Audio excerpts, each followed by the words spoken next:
welcome to Very Vegan with Terry. I'm Terry. I'm so glad you're here. Welcome back. Welcome if you are new.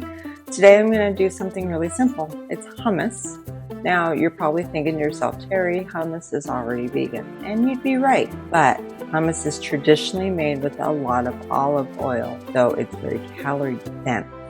This hummus here doesn't have any oil in it, but it's equally as delicious and it's really good for you. So let's get started. Okay, we are gonna start with half cup of raw unsalted cashews. I'm gonna put that in our food processor.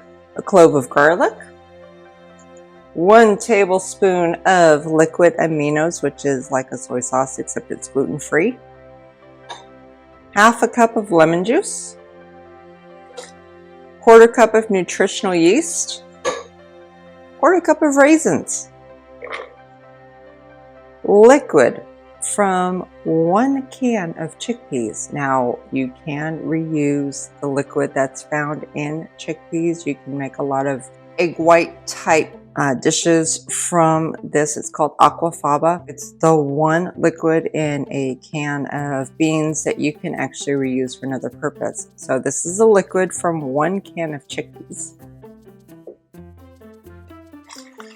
And this is about just a little less than a 1/4 cup of tahini. Tahini is ground up sesame seeds. It's in every hummus recipe. We're gonna blend this up until everything's combined and smooth. All right, everything's well combined. Now I'm gonna add 2 cans of chickpeas.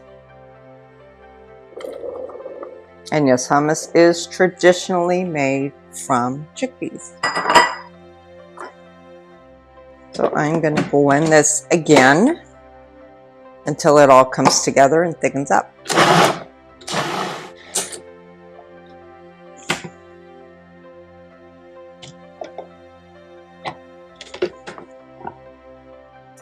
And there you have it. Yummy hummus. That's good. Use this in any recipe you would normally use hummus in, whether it's a wrap, whether it's dipping veggies into, your pita breads, whatever you enjoy your hummus with. Thank you so much for watching. I hope you enjoyed. If you did, hit that like button and subscribe to be notified of future videos. Thank you. Have a great day, and may you know the love of Jesus Christ.